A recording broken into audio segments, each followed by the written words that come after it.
Donc rapidement, moi je me présente, je suis Raphaël Alcaraz, je suis passionnée d'épanouissement personnel, je suis passionnée par le fonctionnement de l'être humain. J'adore comprendre, analyser et surtout j'adore être heureuse et j'adorerais que tous les gens soient heureux sur Terre. Et donc j'ai une approche du développement personnel qui est plutôt axée sur apprendre à savoir comment on fonctionne. Et le sujet du TDAH m'a paru tellement évident parce que il y a de plus en plus de cerveaux atypiques sur Terre. Et étant moi-même sujette à ce genre, enfin, ayant moi-même un cerveau atypique et connaissant les difficultés aussi que ça peut apporter dans un premier temps quand on se connaît pas, et surtout quand on sait le bénéfice que ça apporte quand on comprend ce genre de cerveau-là, bah, j'avais envie d'en parler avec toi, puis j'avais envie d'en parler avec toi parce que tu es experte quand même de mon point de vue sur le sujet. Et tu es directement quand même lié à ce sujet de près et de loin.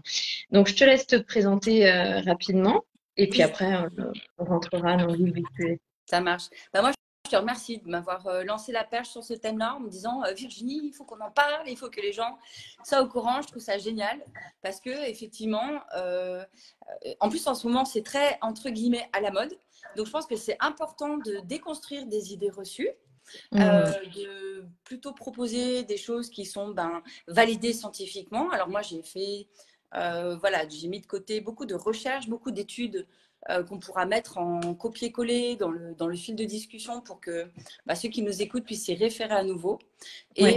voilà, moi, j'ai créé une structure, une fondation pour les troubles neurodéveloppementaux. Le TDAH en fait partie, en 2009. Et il y a un pôle éducatif, un pôle formation, un pôle bilan, puis un pôle projet professionnel. Donc, on a quelques adultes, on a beaucoup d'enfants, on a beaucoup d'ados, mais on a aussi quelques adultes qui sont concernés. Et donc, faire un truc spécifique pour les adultes en mode live, je trouvais que c'était génial. Donc, Ouais. merci à toi d'avoir fait cette proposition. C'est une super idée. Ben, merci. Et merci à toi d'être là pour partager avec nous sur ce sujet. Mhm. Donc, les objectifs du live, tu les as donnés. Ouais. C'est effectivement pour informer, pour déconstruire des idées reçues et pour aussi, à terme, apporter des pistes de réflexion et aussi des pistes de solutions pour les personnes, autant qui sont atteintes de TDAH, mais aussi pour l'entourage, puisque l'entourage est quand même directement concerné. C'est pas évident ni pour les uns ni pour les autres et c'est important aussi d'avoir ces pistes-là pour mieux vivre au quotidien. Mhm. Alors, je rebondis sur ce que tu as dit tout à l'heure au niveau de un peu un effet de mode et surtout, ce qu'on entend beaucoup dans les idées reçues, c'est que le TDAH, on s'en sert souvent comme excuse. Oui, bon, ben, t'es TDAH, c'est pas une excuse, il suffit de. Qu'est-ce que tu as envie de dire sur ça, justement? Alors, si c'est une excuse pour justifier des mauvais comportements, des comportements inadaptés, je dirais plutôt, euh, il faut… oui et non, c'est-à-dire que je n'aurai pas une réponse complètement tranchée. Mhm. L'individu qui est concerné par un TDAH parce qu'il est porteur de ce trouble déficitaire de l'attention, avec ou sans hyperactivité, eh ben, il doit prendre conscience aussi de son fonctionnement. Comme un neurotypique, on est tous, on parle de neurotypique ou pas, mais finalement, la neurodiversité, c'est aussi le fait qu'on a tous un cerveau unique. Donc, peu importe qui on est, on a un fonctionnement, on a des comportements. À partir du moment où ça peut porter préjudice aux autres, eh bien, effectivement, il faut corriger ces comportements, il me semble. Donc, cependant, c'est important pour l'individu qui est porteur de ce TDAH de pouvoir le dire, c'est-à-dire non pas s'en servir comme une excuse. Oui, ah ben moi je suis TDAH, donc j'ai le droit de faire un truc inadapté. Non, c'est pas OK. Mais par contre, de s'en servir plutôt comme une explication, Mhm. une transmission de connaissances à l'autre dans le fonctionnement de soi-même. De pouvoir dire, mais tu sais, si on sort ensemble, par exemple, allons sortir pour boire un verre ou pour manger, moi j'aimerais bien un environnement où il n'y a quand même pas trop de stimulation, pas trop de monde, parce qu'après je perds le fil, et puis j'écoute plus ce que tu me dis, puis j'arrive pas à suivre la conversation. Mhm. Ça, c'est pas une excuse. Ça, c'est une explication de pouvoir donner, ben, Ouais. c'est possible, tu vois, et ses limites. Voilà un peu ce que moi, j'aurais envie d'en dire. Hmm. Ouais, très bonne vision des choses, ouais, c'est excellent. Mm. Euh, pour rentrer, pour commencer cette téléconférence, moi j'aimerais bien que tu puisses nous expliquer, parce que la manière dont tu me l'avais expliqué à l'époque, quand on en avait discuté la première fois, était vraiment extraordinaire et je pense que c'est important de comprendre d'où vient ce trouble-là, comment, au niveau du cerveau, qu'est-ce qui se passe au niveau des neurotransmetteurs, d'où vient en fait ce trouble-là. Parce que je pense que enfin, c'est une information qu'on n'entend pas beaucoup et elle a été, pour moi, elle a été cruciale pour comprendre beaucoup de choses, en fait, et surtout pour comprendre d'où prend racine, en fait, ce trouble-là et pourquoi ça ne peut pas être une excuse, mais c'est un vrai handicap au quotidien selon le degré de TDAH, bien sûr, mais c'est un vrai handicap par rapport à ça, parce que c'est pas quelque chose, enfin, c'est pas un trouble du comportement qu'on peut résoudre par de l'éducation, de la discipline, des routines. Il y a vraiment quelque chose de mécanique dans le TDAH et j'aimerais bien que tu nous expliques ça. Alors, oui, en plus, c'est important de comprendre l'origine vraiment du TDAH pour après proposer des solutions. Parce que c'est ça l'objectif, c'est Mm, comprendre pour trouver des moyens de compensation. Et moi, je t'en avais parlé mm, d'un point de vue structurel, c'est-à-dire anatomique. Mais je me souviens que je t'en avais aussi parlé d'un point de vue fonctionnel, ouais. neurobiologique, Mm, neurochimique. Et puis, du coup, on était allés ensemble, toutes les deux aussi, vers des solutions, mais mm, qu'on abordera peut-être dans un autre live. Donc, oui, c'est important de comprendre que le TDAH, il n'a pas une origine d'éducation. Voilà, tu n'es pas TDAH parce que tes parents t'ont mal élevé et t'ont donné des mm, mauvaises habitudes. Ceci étant dit, un enfant qui est porteur de ce déficit-là, surtout quand il y a de l'hyperactivité et de l'impulsivité, du manque de contrôle émotionnel, euh, ça va aller vraiment tester l'éducation et le cadre des parents. Donc finalement, il y a quelque part un cercle vicieux un peu qui se met en place.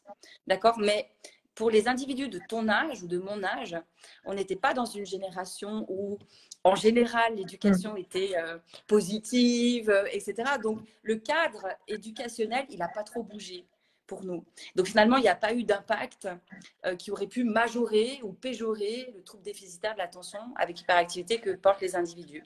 Bref, pour mhm, répondre à ta question, clairement, c'est structurel, fonctionnel et neurochimique. Structurel, ça veut dire quoi? Ça veut dire que si on fait des IRM, d'accord, ou des CT scans, on utilise des machines aujourd'hui qui permettent de voir notre cerveau à la tâche, en train de lire, en train de penser à des choses particulières. Ça fait partie des études, hein, d'ailleurs, qui sont hyper intéressantes, et je mettrai mm, plusieurs études en lien dans les commentaires. Eh bien, le cerveau d'un individu avec TDAH, eh ben, il est différent d'un cerveau neurotypique. Il y a une espèce de délai, de retard, d'immaturité dans plusieurs aires cérébrales, en fait. mm, Notamment, on peut citer par exemple le cortex frontal et préfrontal. Donc, c'est la partie du cerveau qui est située un peu devant, là, tu vois, ici. Avec juste en dessous, au-dessus des orbites, le cortex orbitofrontal, qui est le centre finalement de nos comportements prosociaux, etc. Donc, ce cortex frontal et préfrontal, il porte les fonctions exécutives. L'attention, justement, en est une. L'inhibition de l'impulsivité en est une autre. Et donc, la planification, l'organisation, la régulation des émotions. Donc, d'un point de vue structurel, on n'a déjà pas des réseaux de neurones qui sont aussi performants, efficaces en termes de structure, hein, en termes de à quoi ça ressemble, que sur un cerveau neurotypique. Il y a un petit mm, peu une immaturité, on qualifie ça d'immaturité, tu vois, cérébrale. Mais il n'y a pas que cette partie-là. Il y a aussi notre système limbique. Si on prend notre cerveau puis qu'on l'ouvre en deux, comme ça, un petit peu comme une noix, mm, et ben à l'intérieur, on a le cerveau émotionnel, le système limbique. Et dans ce cerveau émotionnel, les études montrent, et depuis longtemps, hein, attention, moi je vais vous mettre des mm. références d'études récentes, mais il y a des références d'études qui sont déjà beaucoup moins récentes, qui ont 20 ans, parce que aux États-Unis, au Canada, c'est un déficit, un trouble neurodéveloppemental qui est étudié depuis longtemps. C'est comme d'habitude, on est à la ramasse. Ouais. Bref, je reviens sur ce que je disais, parce que je fais des parenthèses et des parenthèses, mais je n'oublie pas ce que j'étais en train de dire. Donc, dans ce système limbique, le cerveau émotionnel, on a des petites structures, comme par exemple les amygdales, deux petits noyaux, alors qu'ils ne sont pas celles-là, hein, vraiment celles de notre cerveau, qui sont chargées de faire sécréter de la noradrénaline, de l'adrénaline pour notre survie en fait. Les amygdales, c'est vraiment le fight or flight. Il y a un danger, tac, je réagis et voilà. Et ben, tu vois, ces petites structures-là, par exemple, dans un cerveau TDAH, elles sont au contraire très boostées, très stimulées. Elles ont même tendance à être jamais au niveau zéro et donc toujours en vigilance, hyper vigilance. Donc, même d'un point de vue des particularités sensorielles, il y a d'autres structures dans notre cerveau. Je ne vais pas dire le nom, hein. Ça ne sert à rien parce que personne ne le retient. Voilà, mais qui sont spécifiquement identifiées, qui sont des plateformes d'intégration sensorielle et qui ont une structure différente d'un cerveau neurotypique. Donc déjà, d'un point de vue de l'anatomie, ça ne peut pas marcher pareil. C'est pas possible parce que les circuits sont différents. Donc, ça, c'est le premier plan. Sur un second plan, après, il y a le point de vue, comme je te disais, fonctionnel et neurochimique. Fonctionnel, ça veut dire que qu'est-ce qui va s'activer quand je me mets en marche pour une tâche? Eh ben, c'est pas pareil chez un individu TDAH que chez un individu qui ne l'est pas. D'accord, le TDAH, pour certaines tâches, eh ben, au lieu de prendre l'autoroute dans son cerveau qui est déjà bien tracé, non, lui, il va prendre des petites routes secondaires. Donc, il aura vraiment un tempérament, tu vois, à traiter l'information de manière complètement différente. Et d'un point de vue neurochimique, si on va encore plus loin, eh bien, la dopamine, la noradrénaline, et donc par conséquence le cortisol aussi, on en parle beaucoup en ce moment, mais c'est bien parce que les gens commencent à apprendre des choses, commencent à s'intéresser à ces sujets-là. Et puis aussi la sérotonine, que moi j'étudie depuis moins longtemps que la dopamine, pour voir, tiens, quelles sont les dernières études sur cette sérotonine. Et alors là, on a des choses incroyables. Donc la dopamine, qui est notre hormone du plaisir, du bien-être, elle est made in China quand on a un cerveau TDAH, d'accord? Donc, on a acheté notre dopamine chez AliExpress, tu vois. Ouais. Donc voilà, la qualité, bof, et la quantité, pas assez. La noradrénaline, c'est un peu le contraire. Elle aurait tendance à être un peu trop surreprésentée dans certaines aires spécifiques. Et puis, la sérotonine, c'est plutôt comme la dopamine, un petit peu manquante. Donc, c'est pour ça aussi qu'on a des comorbidités, par exemple TDAH, avec des troubles anxieux, avec de la dépression, avec aussi ces fameuses sautes d'humeur, tu vois, irritabilité, labilité de l'humeur, à ne pas confondre avec la bipolarité. D'accord? Rien à voir. Et d'ailleurs, qui est même, il y a des fois même des erreurs de diagnostic à cause de ça, et c'est très difficile de ce que tu m'avais expliqué, de définir de définir un trouble du TDAH parce qu'il a quand même pas mal de similarités, que ce soit avec la dépression, avec les troubles bipolaires ou d'autres troubles. C'est ça qui rend complexe en fait le diagnostic d'un TDAH finalement. Oui, carrément. Oui, carrément, parce qu'il peut y avoir, ce sont des continuums, si tu veux, des spectres qui par endroits se touchent. Et donc, en fait, si je te dis anxiété, dépression, labilité de l'humeur, tu vas penser à quelque chose, tu vas dire, c'est une personne maniaco-dépressive. Oui, oui, peut-être, mais peut-être qu'il y a autre chose qui est caché derrière et qu'il y a des circuits neuronaux qui ne fonctionnent pas comme il serait attendu. Et parfois, tu le sais, parce que du coup, après notre discussion, tu as mis en place, toi, des choses dont on pourra parler un petit peu plus loin, que moi, j'avais pu expérimenter sur moi-même, sur d'autres individus aussi. Enfin, expérimenter, attention, on n'est pas des rats de laboratoire, mais en tant qu'adulte, on assume. Et on se dit, tiens, moi, je vais essayer de prendre telle plante ou telle chose et de voir. Et on peut que aussi, finalement, constater, tiens, est-ce qu'il y a du bien fait ou est-ce qu'il n'y en a pas? Mais pour le coup, c'est assez logique, assez cohérent, puisque finalement, on ne fait que répondre à un besoin neurochimique qui est validé par des études en plus. Oui. Parce que l'anatomie l'anatomie, la structure, on n'y peut rien. Je veux dire que d'un point de vue structurel, notre cerveau, il est comme il est. Quand on est enfant, bon, même adulte, hein, bien sûr, attention, on peut réussir à la plasticité cérébrale nous permet, bien entendu, de stimuler, essayer de créer des nouveaux réseaux. Donc ça, c'est sûr que ça existe. Mais c'est une vraie rééducation métacognitive, cognitive, c'est un vrai entraînement. Donc ça ne se fait pas comme ça.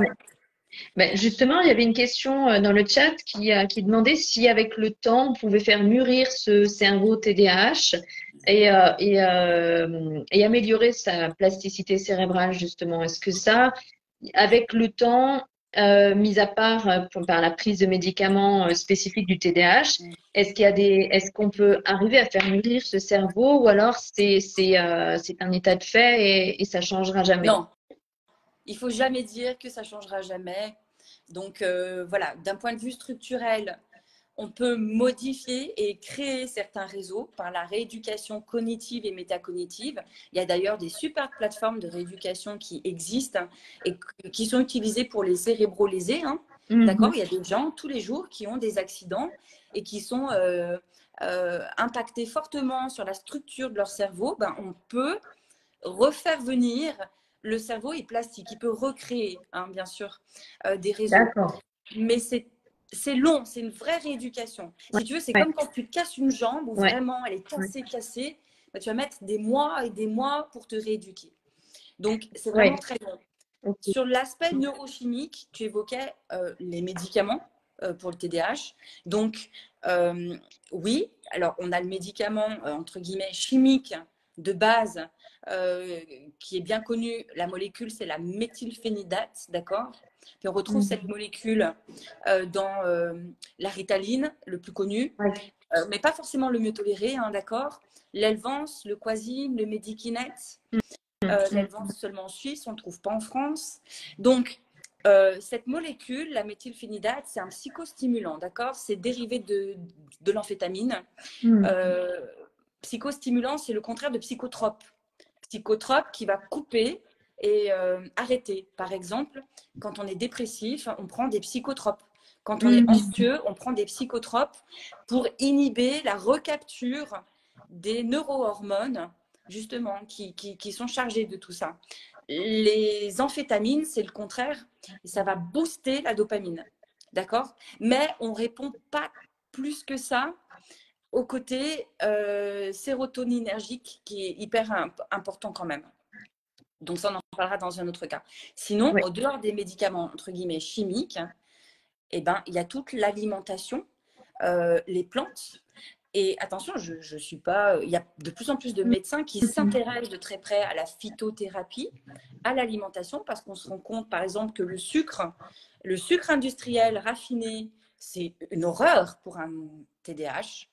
D'accord? Parce que ça va aller impacter tout un tas pas de dérèglements, puisque les dérèglements neurohormonaux, ils sont déjà là. En fait, ça va les empirer. Voilà, ça va les empirer. Les colorants alimentaires, il y a plein d'études sur ça aussi.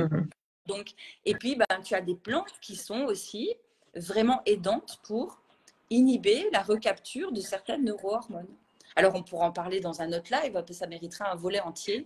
Ceci étant dit, on peut faire quelque chose pour répondre à ta question. Ok. Après, j'ai une autre question dans le chat. Quelle est l'origine de ce dysfonctionnement neuronal sur le plan structure et fonctionnement au niveau du cerveau? Alors, est-ce que là, la question, c'est l'origine plutôt d'où ça vient en fait? Parce que c'est là. Je pense parce qu'elle pose aussi la question à la personne si ça peut être génétique. Oui. Alors, clairement, c'est pas que ça peut. Clairement, dans le TDAH, il y a plein de gènes qui ont été identifiés et on a 75%, 75% d'héritabilité des gènes. Nous, aujourd'hui, sur le terrain, on le voit clairement, on diagnostique, on bilante un enfant et puis derrière, on a les parents qui viennent nous dire « Oui, mais vous savez, moi aussi, quand j'étais jeune, c'était compliqué. » Et en fait, bingo, on est en plein dedans. Donc, oui, il y a une part génétique qui est expliquée et prouvée. Et puis, il y a une part qui n'est encore pas prouvée sur le plan génétique, c'est-à-dire que la séquence d'ADN, elle n'a pas de problématique particulière, hein, d'accord? Il n'y a pas de modification, il n'y a pas d'ajout, il n'y a pas de manque. En tout cas, pas sur des gènes ciblés TDAH, entre guillemets. Mais il y a quand même, dans le phénotype, c'est-à-dire dans ce qu'exprime l'individu, il y a quand même les critères, d'accord, cliniques du TDAH. Et là, c'est toute la partie, entre guillemets, épigénétique, l'environnement, quoi, finalement, quelque part. Donc, il y a une part de on ne sait pas. Voilà, une part on ne sait pas. Ouais, ok. Moi, je pense qu'il y a encore, on va encore en découvrir durant les prochaines années, parce que ça reste quand même un trouble qui est, comparé à d'autres, je trouve, assez vraiment difficile à cerner. J'en reviens à ce que je disais tout à l'heure, parce que justement, il a des ressemblances avec plein d'autres troubles neurologiques, et c'est ce qui le rend difficile. Et ce qui le rend encore plus difficile, c'est que avec l'âge, en grandissant, on s'adapte et on se suradapte, et donc on efface de plus en plus les traits typiques du TDAH. Et donc, tu m'arrêtes si je me trompe, mais ça devient de plus en plus complexe, plus on vieillit, de définir un trouble du TDAH. Parce que justement, il y a cette suradaptation, c'est un cerveau qui, même malgré son immaturité, est quand même assez à un fonctionnement atypique qui ressemble quand même à d'autres troubles, mais enfin d'autres troubles plus ou moins. Enfin, ça reste un cerveau qui a une intelligence différente que d'autres, malgré son immaturité. Et donc, qui a cette capacité quand même à s'adapter, se suradapter pour survivre, hein. On va dire, là, on va parler vraiment de la base de la base. Comment est-ce qu'on peut reconnaître chez un adulte qui s'est suradapté, qu'il a ce trouble-là, et quels sont les traits typiques de suradaptation dans un trouble TDAH? À quoi le TDAH va le plus s'adapter, et pour lesquels on va pouvoir dire, ouais, bon, ça, c'est typique du TDAH. Bon, ça fait beaucoup de questions. Ouais, je sais. Pardon. Non, il n'y a pas de souci. Non, c'est cool. Je vais faire au fur et à mesure. Puis après, peut-être tu seras obligé de me reposer certaines questions. Mais d'abord, il y a une chose qui est importante. Ce que tu as dit à un moment que le TDAH adulte, il s'est adapté, suradapté même. Ok. Il faut distinguer déjà deux choses. Il faut distinguer un individu qui aurait un TDAH pur, entre guillemets, d'un individu qui aurait un TDAH avec une comorbidité de HPI ou alors pas loin, c'est-à-dire des ressources cognitives au-delà de la norme qui peuvent compenser aussi quelque part le trouble ou des critères du trouble. D'accord? Donc, moi, je vais essayer de parler, parce que c'est important d'être clair là-dessus. On va essayer de parler du TDAH pur et puis aussi du TDAH avec un bon potentiel, très bon potentiel cognitif qui compense. Parce que ça ne donne pas du tout des trajectoires de vie identiques.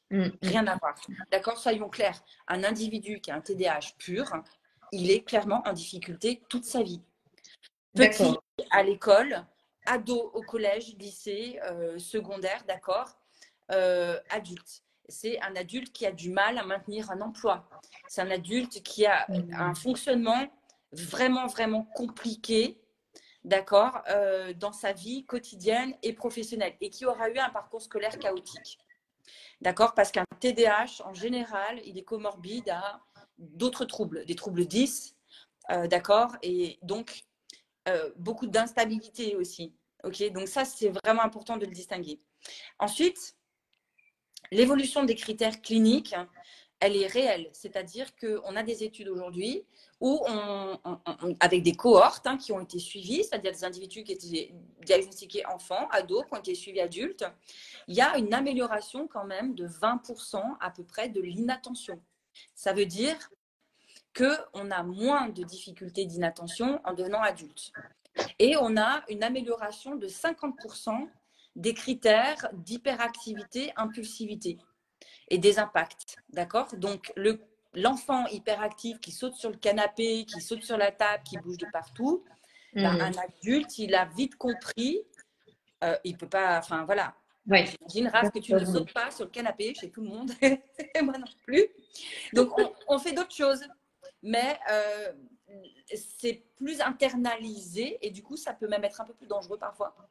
Parce que ça peut faire des adultes qui vont péter un câble d'un coup, puis t'envoyer leur poing dans la figure. Et là, pour le coup, on est dans un comportement inadapté, ce dont on parlait au début. Ouais. Donc, ça c'est un premier point. Les critères cliniques, d'ailleurs, en termes de quantité, le diagnostic va évoluer. C'est-à-dire que pour un enfant de moins de 17 ans, il y a un certain nombre de critères cliniques qu'il faut remplir dans la partie inattention, dans la partie hyperactivité, impulsivité. Pour un adulte, il en faut un peu moins. Un adulte de plus de 17 ans, on ne va pas lui demander de remplir autant de critères cliniques parce qu'on sait qu'il évolue, justement, et qu'il va s'adapter. Alors, pour ce qui est de la suradaptation, c'est super coûteux d'un point de vue fatigabilité. Donc, ça veut dire que on tient, on gère les échanges sociaux, les tâches, la planification. On met en place, on essaie de trouver plein de stratégies pour plus avoir d'oubli, pour plus perdre les clés, plus perdre le téléphone portable. Tu comprends, voilà. Donc, on a 15 000 alarmes sur le téléphone, on a 15 000 post-it accrochés sur le mur. On a toutes des choses, tu vois. Alors, c'est fatigant tout ça. C'est fatigant et plus ou moins efficace.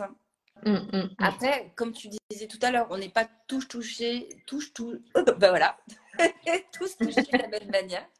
Donc, mais quand le déficit d'attention, il est assez marqué, que l'hyperactivité aussi, impulsivité, elle doit être beaucoup contrôlée, le résultat, c'est une grande fatigabilité. Donc, de fatigue. Et le burn-out.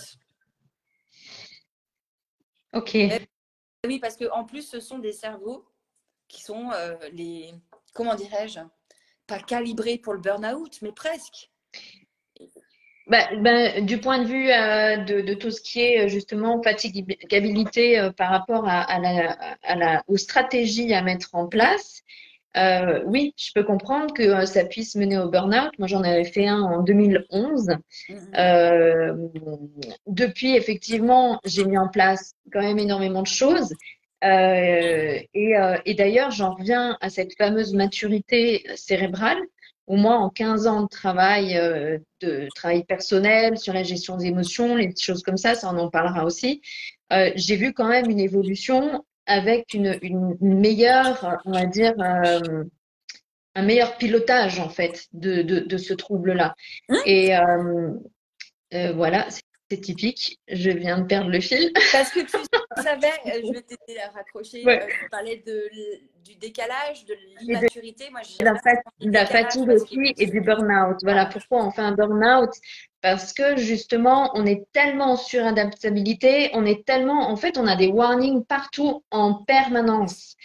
Et on essaye en permanence de comprendre, d'analyser, d'être sûr que potentiellement là on va bien réagir et comment est-ce que l'autre va réagir, etc. Bref, après là je sors peut-être un tout petit peu du cadre TDAH, mais en tout cas je peux comprendre que les personnes qui ont ce TDAH, qui mettent énormément de choses en place, de stratégies pour ne pas oublier, pour rentrer dans le cadre, dans le moule de la société actuelle. Ça peut effectivement mener au burn-out parce qu'il y a une surcharge mentale qui est extraordinaire, énorme. Et potentiellement, est-ce que du coup, ces sujets-là sont plus, comment on peut dire, comment est-ce que je peux formuler ça? Est-ce que le manque de sommeil, par exemple, peut-être peut accentuer le trouble ou des choses comme ça? Est-ce qu'il y a des situations ou des choses qui peuvent décupler les effets du TDAH? Mais bien entendu, et là tu mets le doigt sur un truc qui est hyper important. On en avait parlé ensemble, c'est le cortisol. Tu t'en rappelles? Oui. Parce que qu'est-ce qui se passe? Mais oui, mais c'est une espèce de cercle vicieux là encore. Ouais. Parce que tu as un trouble déficitaire de l'attention avec hyperactivité. D'accord? Sans l'hyperactivité, la problématique est légèrement différente. D'accord? Il y a cette fatigabilité, de la suradaptation, mais faisons le focus sur le côté impulsif, hyperactif. Donc, qu'est-ce que tu vas chercher? Tu vas chercher de la sensation forte, tu vas chercher de l'adrénaline, tu vas chercher à stimuler ton système dopaminergique. D'accord? Tu vas vraiment aller chercher tout ce qui peut te stimuler pour parce que quand ton circuit dopaminergique, il a enfin son quota de dopamine, ça fait tellement du bien. D'où d'ailleurs les addictions dans le TDAH. Mais l'addiction à la surstimulation en est une. Donc, en fait, la tête devient coupée du corps. On n'écoute plus le corps qui dit « je suis fatiguée ». Non, non, non. C'est la tête qui va foncer, foncer, foncer, foncer, à faire 50 000 choses en même temps. Et cette surstimulation, cette recherche de dopamine ou d'adrénaline, d'accord, noradrénaline, ben, le problème, c'est qu'elle va mener à une augmentation de ton taux de cortisol. Tu ne vas pas forcément mieux dormir, déjà que le sommeil est compliqué. Donc, moins de sommeil, on commence encore plus à tirer sur la corde et hop, tac, on rentre dans le cercle vicieux. Et finalement, là, on a souvent des burn-out qui sont physiques, d'accord, où c'est le corps qui craque et où du jour au lendemain, tu ne peux plus te lever, tu as le cœur qui s'arrête, tu fais un AVC. Enfin, il y a d'autres choses, tu vois, le corps finit par montrer des symptômes qui sont finalement souvent graves, quoi, parce qu'on ne l'a pas écouté. Et alors, si tu vas sur un profil justement mixte, d'accord, TDAH, HPI, bah alors là, tu fais flamber le truc. Parce que tu rajoutes en plus le fait de se mettre la barre très haut, d'être jamais satisfait de soi-même, etc. Alors qu'un TDAH pur, bah, s'en sortirait un peu mieux, parce que un peu moins ce côté hyper empathique, justement, un peu moins ce côté de la performance. Il y a moins d'enjeux sociaux, tu vois, quelque part. Que le profil mixte, lui, il en aurait un peu plus. Ouais. Et du coup, une question qui me passe par la tête par rapport justement au diagnostic du TDAH qui pourrait être confondu avec d'autres troubles comme la bipolarité et qui font aussi pas mal d'erreurs. Enfin, il y a pas mal d'erreurs de diagnostic et notamment, et je parle d'expérience. Quels sont les points identiques entre un trouble TDAH et la bipolarité, justement?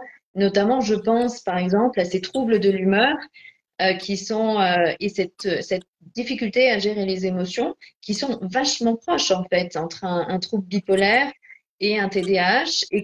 Et pourquoi est-ce que finalement des professionnels comme les psychiatres qui ont fait quand même des grandes études, comment peuvent-ils se tromper de diagnostic, diagnostiquer un TDAH de bipolaire alors qu'en fait, il n'y a pas de trouble bipolaire. Ça, c'est vraiment une question, je trouve, importante d'aborder parce que moi-même, ben, j'en ai fait l'expérience et je trouve que c'est grave, en fait, parce que c'est pas du tout déjà la même médicamentation. Oui, c'est ce que Et j'allais dire. peut-être que ça peut aussi aider certaines personnes qui pourraient être dans ce cas-là à se poser peut-être d'autres questions et à peut-être aussi dédramatiser dans le sens où la bipolarité, c'est quand même un trouble neurologique vraiment lourd. Et voilà. Quels sont les traits typiques qui sont Ouais, communs? c'est une super question, Raph, parce que, bon, déjà, l'erreur est humaine. Pour répondre à ta question, comment ça se fait qu'il y a des psychiatres, des médecins, qui se trompent? Déjà, l'erreur est humaine. Ensuite, les troubles déficitaires de l'attention avec sans hyperactivité en France, en Suisse, c'est assez récent. Je Ouais. suis désolée, mais c'est pas récent du tout, mais les vraies connaissances scientifiques ont été prises par quelques grandes têtes, entre guillemets, qu'on connaît. Je pense à la doctoresse Mazot, par exemple. Je pense à certains médecins qui se sont même spécialisés là-dedans, mais en dehors de eux, ça a mis un peu plus de temps, le reste, tu vois, à venir. Et moi, aujourd'hui, je croise encore des médecins qui ne savent pas.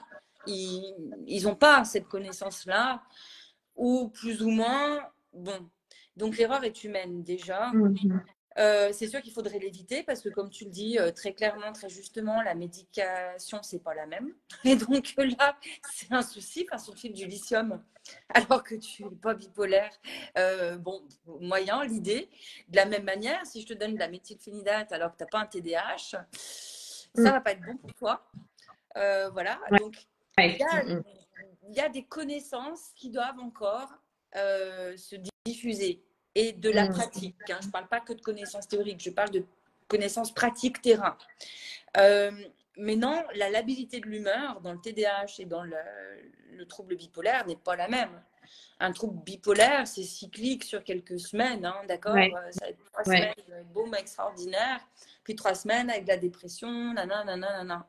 Non, le TDAH, lui, pour rester sur lui, parce que c'est lui mon domaine d'expertise, je ne suis pas experte en bipolarité, mais le TDAH, lui, c'est dans la journée. C'est très up, up, up, Hmm. et très down, down, down, et c'est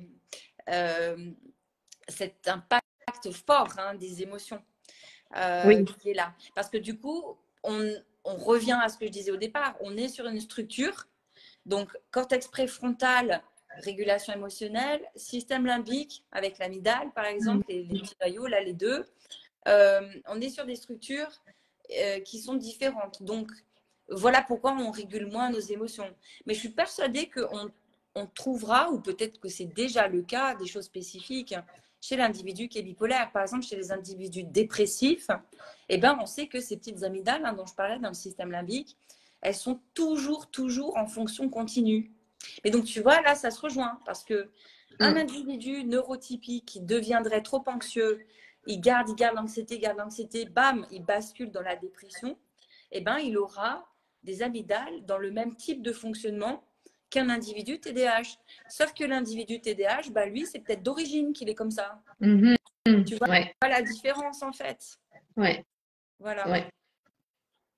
Et- Donc, donc oui, je pense que dans l'un comme dans l'autre, bon, il peut y avoir la réponse avec des médicaments, mais la réponse comportementale, elle est super intéressante aussi. Et d'ailleurs, ben, des États-Unis, entre guillemets, on a l'Applied Behavior Analysis, ABA, qui a, Mhm. depuis 1960, avec Skinner, d'accord, tout le courant des comportementalistes, qui fait naître aujourd'hui ce qu'on appelle les TCC. C'est très à la mode, ça. Thérapie cognitive comportementale. Ouais. Et en fait, c'est cool parce que je pense que ça peut vraiment aider les individus à mieux gérer leur comportement, à les modifier aussi eux-mêmes. Encore faut-il en avoir l'envie. Et la conscience, parce qu'on rappelle que pour pouvoir changer quelque chose, la première étape, c'est d'en prendre conscience, puisque sans conscience, on peut malheureusement difficilement changer ce dont on n'a pas conscience. Ouais, et le TDAH pur, t'en as quand Ouais. même un gros paquet qui n'a pas conscience. Le Mm. miroir vis-à-vis de lui-même est difficile, tu vois. Mm. Très compliqué de se dire comment je fonctionne moi-même et d'aller se dire que ben, c'est peut-être moi qui ai un problème en fait. Je dis pas D'accord. un problème au sens péjoratif, hein, tu Oui, vois, mais de dire oui. Une j'ai peut-être un atypicité, quoi. comportement inadapté dans cette Mm. situation. Donc Mm. voilà. Et il y a une partie qui se remet en question, bien sûr. On peut tous Ouais, se remettre en question. ouais. Ok. De toute façon, les comportements par rapport au typiques par rapport au TDAH, ça va être dans le prochain, dans la prochaine téléconférence. C'est pour ça que je n'aborde pas le sujet là en profondeur parce que ça sera le sujet de la prochaine fois. Mm. Euh, Oui, le- on avait dit les comportements perçus comme des freins, le besoin d'appartenance ouais, aussi, oui, voilà, l'anxiété, l'hypersensibilité, c'est les ça. particularités Ouais, sensorielles, exactement. et Mais puis avant des choses ça, concrètes, quoi. Mm. ouais, avant ça, je voulais aussi que tu, alors tu en as parlé durant le live, mais ce que moi j'ai apprécié apprendre avec toi aussi, c'est que dans un trouble de déficit de l'attention, il n'y a pas forcément de l'hyperactivité. Et ça, c'est aussi une idée reçue que j'aimerais déconstruire, où la plupart des gens pensent qu'un TDAH, c'est forcément hyperactif, à sauter à droite à gauche, à faire 36 000 choses, alors qu'en fait, on peut très bien avoir un TDA sans H. Est-ce que tu peux expliquer justement la différence entre ces deux, entre Ouais, ces deux facettes du TDA? oui, tout à fait, avec plaisir. Ben, c'est un peu comme, moi je suis très schéma, donc dans votre tête, si vous voulez, vous pouvez prendre une feuille et puis vous faire un trait comme ça avec deux colonnes. D'accord. Donc, dans les critères diagnostiques du DSM-5 ou de la CIM-11, qui sont les gros manuels, hein, consensus sur le plan international, on a une colonne qui est inattention et puis on a une colonne qui est hyperactivité, impulsivité. Donc, si tu veux, là, je te mets un A, d'accord, ou plutôt INA pour l'inattention, et puis H et I pour hyperactivité, impulsivité. OK. Et puis, en fait, dans les critères cliniques, les critères diagnostiques, d'accord, eh ben, on va en avoir 9 dans la partie inattention, puis on va encore en avoir 9 dans la partie impulsivité, hyperactivité. Donc voilà, vous ajoutez des petits traits comme ça, vous pouvez vous mettre 9.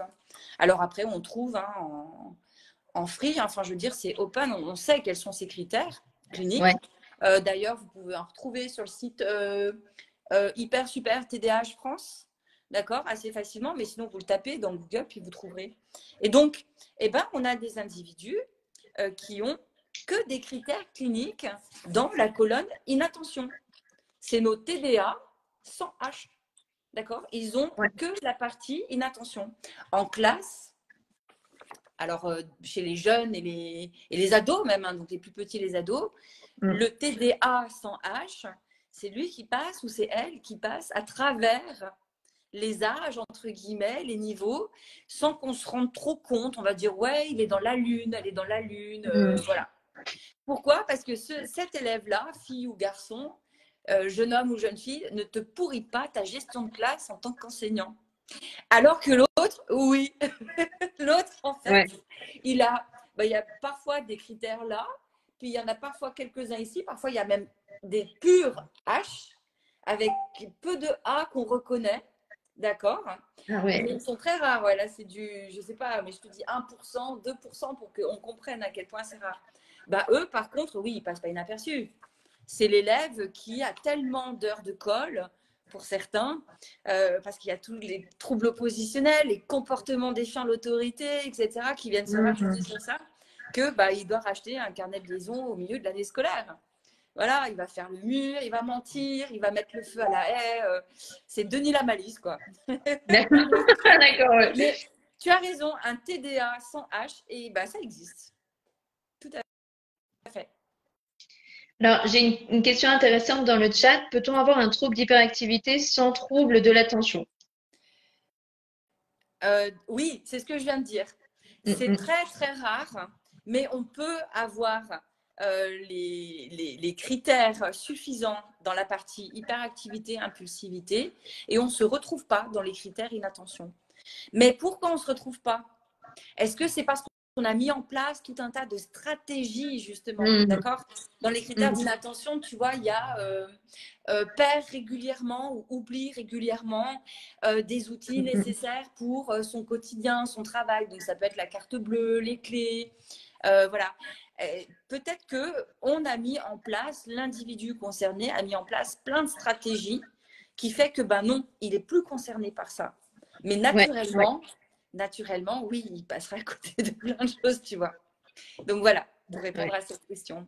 Ouais, d'où la difficulté, comme je disais tout à l'heure, pour un adulte de se faire diagnostiquer tardivement, parce que justement, il y a beaucoup de suradaptabilité pour rentrer dans le cadre et dans le moule de fonctionnement de la société, qui fait que finalement, on n'a plus l'impression d'être TDAH. Moi, ce qui m'a beaucoup aidé, c'est de faire beaucoup de liens avec l'enfance, c'est de me rappeler, avant ma suradaptabilité, comment est-ce que je fonctionnais. Et qui me permettait de me dire, mais oui, il y a quelque chose d'atypique dans le fonctionnement qui fait que, et oui, avant je faisais ça, mais après j'ai mis ça en place. Donc c'est là où je trouve que c'est un sujet très passionnant parce qu'il touche malgré tout quand même de plus en plus de monde, de plus en plus d'enfants naissent avec ce trouble-là. Je pense qu'il y a aussi l'environnement, tu m'arrêtes si je me trompe, mais je pense qu'il y a aussi l'environnement dans lequel on vit. On a une alimentation quand même de moins en moins bonne qui pourrait favoriser potentiellement ce trouble-là, peut-être au niveau de la gestation, etc. Donc, j'aimerais aussi déconstruire une autre idée, c'est que le TDAH, comme l'HPI, comme tous ces troubles-là ou ces atypicités-là, c'est pas un effet de mode. On en parle beaucoup. On a mis à jour quand même des connaissances sur le sujet. Je sais pas si on m'entend toujours parce que j'ai l'image qui s'est figée. Oui, c'est bon. On t'entendait bien. Oui, on t'entendait bien. Mais... En fait, comme on parle beaucoup de ce sujet-là, c'est un sujet qui est très prisé au niveau au niveau des scientifiques, c'est normal qu'on en parle de plus en plus et que les gens se reconnaissent de plus en plus dans ces troubles-là. parce qu'avant, on n'en parlait pas et on ne pouvait pas du coup faire le lien. Moi, je me rappelle encore ma mère qui me disait, ah oui, quand tu étais petite, j'avais entendu une émission sur les hauts potentiels. J'avais émis l'idée qu'effectivement, tu avais pas mal de points communs avec ça, mais jamais elle n'a pas fait en fait, elle n'a pas poussé son raisonnement. Parce qu'à Ça l'époque, se ça faisait ne pas. se faisait pas, Ça se faisait pas. c'était quelque chose qui était tabou, qui n'était pas répandu, entre guillemets, dans le conscient collectif. Aujourd'hui, c'est pas un effet de mode, c'est une réalité. Il y a beaucoup de gens qui ont des cerveaux atypiques et c'est pas fini, c'est que le début. Et donc, je pense que il y a beaucoup de gens qui ont peur de ne pas être écoutés et entendus quand ils se reconnaissent dans des descriptions. J'entends aussi beaucoup d'autodiagnostic, on ne peut pas s'autodiagnostiquer, etc. Là aussi, j'aimerais apporter ma vision de la chose. C'est effectivement, on ne peut pas s'autodiagnostiquer. Par contre, si on se reconnaît, c'est important d'aller voir un professionnel qui peut diagnostiquer, qui peut confirmer ou infirmer ce qu'on ressent. Parce que tant qu'on n'est pas diagnostiqué, on a toujours ce point d'interrogation et cette culpabilité de se dire de ne pas savoir en fait.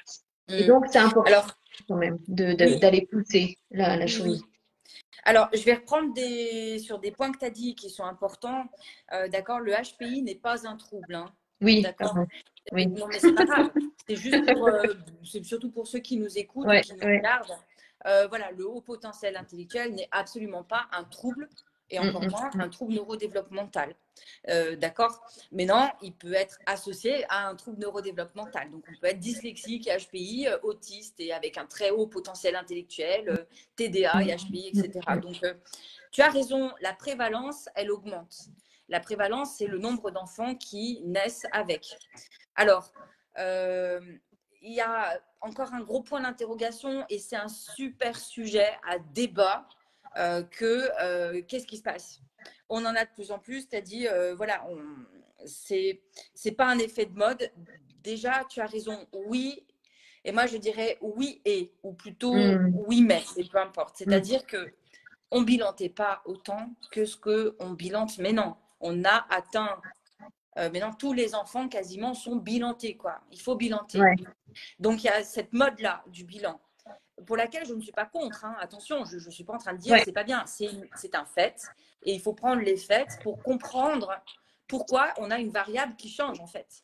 C'est-à-dire que voilà, déjà, on bilante beaucoup plus, alors qu'avant les bilans ne se faisaient pas tant que ça. On est informé, en tout cas, ou mésinformé, mais peu importe, on est dans le bain beaucoup plus facilement. Internet, les Mm, réseaux sociaux font que, voilà, on est baigné dedans. Tu ouvres ton téléphone, tu scrolles un peu sur TikTok, Insta ou je ne sais pas quoi, boum, tu vas mm, forcément mm, tomber sur une publication qui parle de TND, dyslexie, autisme, TDAH. Enfin, ça peut arriver, ça peut être proposé par l'algorithme. Donc ça, c'est une autre chose. Mais on a tout ce côté obscur, quelque part, de l'épigénétique qu'on ne connaît pas. mm. Oui, tu as raison. Bien sûr que notre alimentation, ce qu'on respire, ce qu'on boit, ce qu'on mange, ce qu'on s'injecte dans le corps, ce qu'on prend dans notre corps, va modifier la façon que nos cellules ont de répondre à un ordre, entre guillemets, ADN. Ça, c'est clair. Mais jusqu'où il y a du vrai, jusqu'où il y a du faux. Puis attention, moi j'ai rencontré des médecins à Genève, et je dis bien plusieurs, qui ont été radiés de l'ordre des médecins du côté français parce qu'ils avaient trop ouvert leur bouche via des livres qui, pour le coup, sont quand même super intéressants. Donc en fait, c'est pour ça, c'est vraiment un sujet hyper délicat.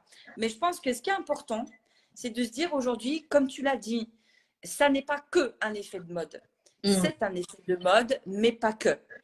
mm, Parce mm, qu'il y a mm. une vraie réalité des individus qui s'autodiagnostiquent. Moi, j'en croise à l'appel. Et je peux te garantir, même si je n'ai pas un radar à TDAH ou à TSA, autisme, qu'il y en a pour lesquels j'ai de très, très sérieux doutes. D'accord? Et donc, D'accord. Ah ouais. bien entendu, donc non, tu as peur de ne pas être entendu, écouté. Oui, ça c'est normal. Et il faut pouvoir être écouté, entendu. Et je pense que tout bon professionnel de santé, ou plus ou moins proche de la santé, doit être capable d'accueillir et d'entendre ce que l'autre lui renvoie. Ça, c'est pour moi, en tout cas, un principe de base. Et qu'on a des batteries qui sont spécifiques et qui peuvent évaluer un TDA. Et puis, si les médecins, d'un point de vue consensus international, ils ont posé des critères cliniques, c'est pas pour rien. Ouais. Si tu les remplis, bah, on peut dire, OK, il y a un TDA probablement. Si tu les remplis pas, tu les remplis pas. Et c'est pas grave. On trouvera autre chose pour t'aider à comprendre ton fonctionnement. C'est-à-dire qu'il ne faut pas que ce soit non plus, tu vois, un échappatoire et que tout le monde soit mis dans la même boucle. Parce que si un individu est vraiment bipolaire, tu parlais de la bipolarité, et qu'on passe à côté de ça parce qu'il ou elle s'est auto-diagnostiqué TDAH, on ne va pas lui donner la médication nécessaire, et ben, il ne va pas avancer cet individu. Tu comprends ce que je veux dire? Parce qu'on ne va pas donner les réponses qui correspondent aux besoins. Donc, bien identifier un besoin pour donner des réponses qui sont correspondantes en face, que ce soit des réponses médicales, cognitives, comportementales, mais des réponses cohérentes, de la compensation, tu vois, du handicap. C'est clair. Tout à l'heure, tu as dit que ça a été reconnu comme héréditaire. Hein, donc, on a ça dans les gènes de génération en génération. Oui, à 75%, 75% pour l'instant d'héritabilité. Donc, c'est pas mal déjà. Est-ce qu'on peut... bien. Hein? Oui, c'est déjà bien. C'est beaucoup, je trouve. Est-ce qu'on peut naître avec un cerveau neurotypique et devenir TDAH si on prend des stupéfiants, par exemple? Alors, non. En tout cas, ça ne fait pas du tout partie des critères diagnostiques. Ça ne fait pas partie des recommandations des hautes instances de santé, des hautes autorités de santé. Je pense à la HAS, par exemple, d'accord? Donc, non. Le TDA, parce qu'il est un trouble neurodéveloppemental à proprement parler, dans sa définition du TND, d'accord, il est censé être acquis. Dès la naissance, d'accord, alors plutôt inné, pardon, et pas quelque chose qui va faire. C'est pas parce que tu as un accident de voiture grave, tes parents meurent, que tu vas avoir un TDA. Après, cette question, elle est intéressante parce que toute prise de stupéfiant va altérer la construction du cerveau, les fonctions cérébrales. Et donc, quelqu'un qui prend des stupéfiants à haute dose pendant un certain temps, effectivement, peut avoir des caractéristiques particulières. Mais pourquoi ça serait pile poil les critères diagnostiques du TDAH? Tu comprends? Oui, mais la personne qui pose cette question dans le chat, c'est vraiment, est-ce qu'un adolescent, il a pas fini justement sa maturité au niveau cérébral? Si un adolescent prend de la drogue, est-ce que ça peut justement dévier vers un trouble du TDA, tu vois? Oui, mais non. C'est-à-dire que on l'appellera pas TDA. C'est-à-dire que si tu veux, bien sûr, un ado qui est en pleine construction d'un point de vue cognitif, d'un point de vue des fonctions exécutives aussi, dont on parlait tout à l'heure, qui sont matures qu'à partir de 25 ans à peu près, et puis par poussée pendant l'adolescence, bien sûr, s'il y a des consommations de stupéfiants qui sont très régulières, à haute dose, il impacte son cerveau, mais dans tous les domaines. Dans ces cas-là, il pourrait même avoir des troubles de la compréhension de la lecture, il pourrait avoir un trouble de vocabulaire, de langage, il pourrait acquérir, si tu veux, d'autres troubles qui seraient ressemblants à des TND, mais qui ne seraient pas un trouble neurodéveloppemental. Parce que dans le mot neurodéveloppemental, c'est clair, ça veut dire que c'est dans le neurodéveloppement et ça commence même in utero. Tu sais que la dyslexie, par exemple, on a retrouvé, alors il y a plein d'études qui nous montrent qu'il y a des gènes qui sont codés différemment chez l'enfant dyslexique et que ces gènes-là, pour certains, sont responsables de la migration neuronale pendant la 21e semaine de gestation, par exemple. Donc, tu vois, on naît, N-A-I-T, avec un TDA et on meurt avec un TDA, comme une dyslexie, comme un TSA. Après, tu as des catalyseurs. Et ça, on pourra en parler peut-être la prochaine fois. Mais comme je le disais, dès qu'on a commencé, l'environnement éducationnel, l'environnement même tout court, les interactions que je vais mm, avoir avec mm. l'environnement. Bien sûr que tout ça, ça peut être des catalyseurs. Et finalement, un ado qui, pour le coup, pourrait être juste avec un petit TDA, mais on ne l'a jamais diagnostiqué, d'accord? Parce que c'est un petit TDA, c'est pas grand-chose, c'est léger. Bon, il est un peu dans la lune, tu vois, mais ça passe encore. Qui viendrait à consommer des stupéfiants, bah là, pour le coup, on aurait encore un catalyseur de quelque chose. Mais à l'origine, il y aurait un truc. Voilà, ça n'est pas. Mm, mm. Le TDA ne te tombe pas sur la tête comme ça. Non, ça, c'est pas vrai, par contre. Oui, voilà, on est avec ça c'était génétique à 75% À peu près. et à peu près, voilà.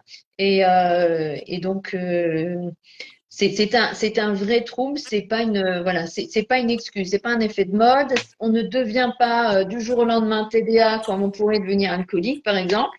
C'est vraiment un vrai sujet, c'est pas à prendre à la légère, c'est difficile à diagnostiquer plus on vieillit.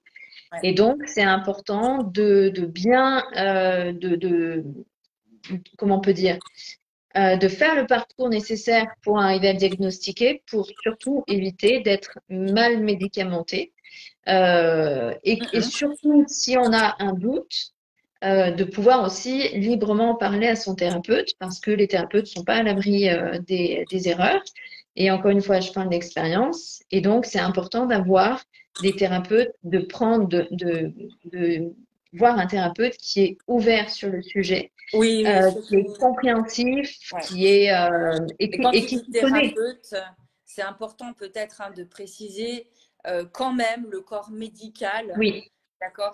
oui, C'est le corps médical qui est à même de bilanter, de ouais, diagnostiquer, je le oui, rappelle, hein, d'accord? C'est voilà. un Oui, oui, médecin oui. Quand je qui parle de pose. thérapeute, c'est vraiment les psychiatres, psychologues, vraiment des Oui, gens qui, parce que même en France, psychiatres, j'ai vu des formations psychothérapeutes sur deux, ouais. trois mois. Il y a pas mal de métiers où, pour Mm. l'instant, il y a beaucoup de mésinformations et il y a aussi beaucoup Oui, de personnes qui surfent sur cette vague-là ouais, sans ouais. regarder que derrière, ce sont des personnes en situation de handicap et qu'on pourrait les surhandicaper si on ne donne Oui, pas les bonnes réponses, tu vois. Donc, attention, prudence. Et puis, tu as dit, on ne devient pas TDAH comme alcoolique. Oui, j'aurais plutôt envie de dire, on ne devient pas TDAH comme on ne devient pas dyslexique.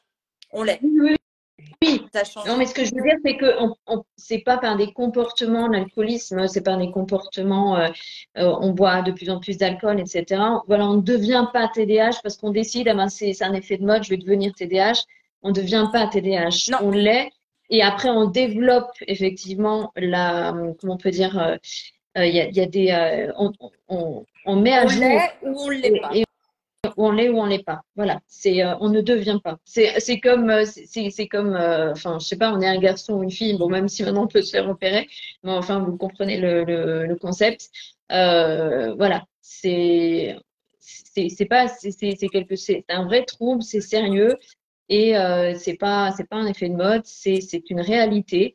Et c'est pour ça que je fais ces téléconférences avec toi parce que ben il y a justement il y a trop de mésinformations sur le sujet et je pense que c'est important, surtout toi qui as développé aussi, et ça il faudra qu'on en parle, des accompagnements spécifiques pour les personnes justement atteintes de ces troubles-là. Je vais te laisser en parler parce que tu vas en parler bien mieux que moi.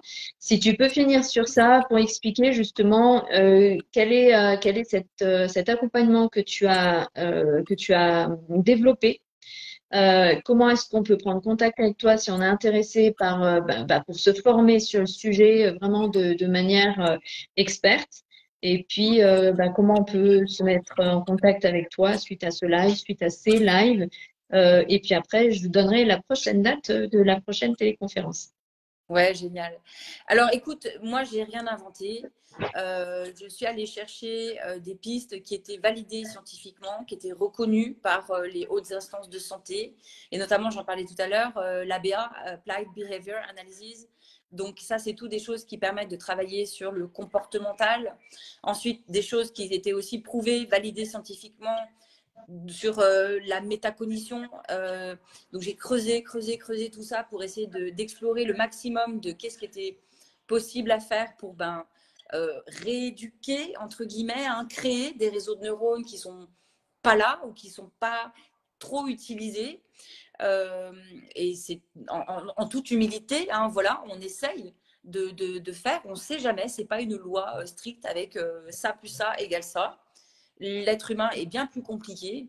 Et puis après, bah, il y a surtout ma curiosité personnelle, hein, si je peux dire, avec de nombreuses lectures, de nombreuses études que j'ai faites et de pouvoir expérimenter bah, soit de la médication, soit des choses plutôt légères, mais enfin légères par rapport à de la médication chimique, mais qui peuvent être très fortes aussi, bien entendu. Et donc, voilà, il y a mon expérience de vie là-dedans, mais qui reste la mienne et qui n'est pas un exemple, un modèle, ni une science exacte, loin de là.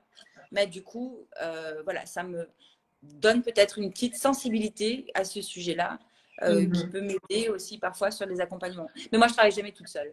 Toujours en lien avec d'autres professionnels, c'est le plus important.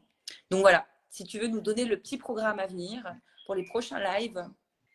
Ouais, alors moi je voudrais juste savoir ta formation pour justement accompagner les personnes atteintes de troubles.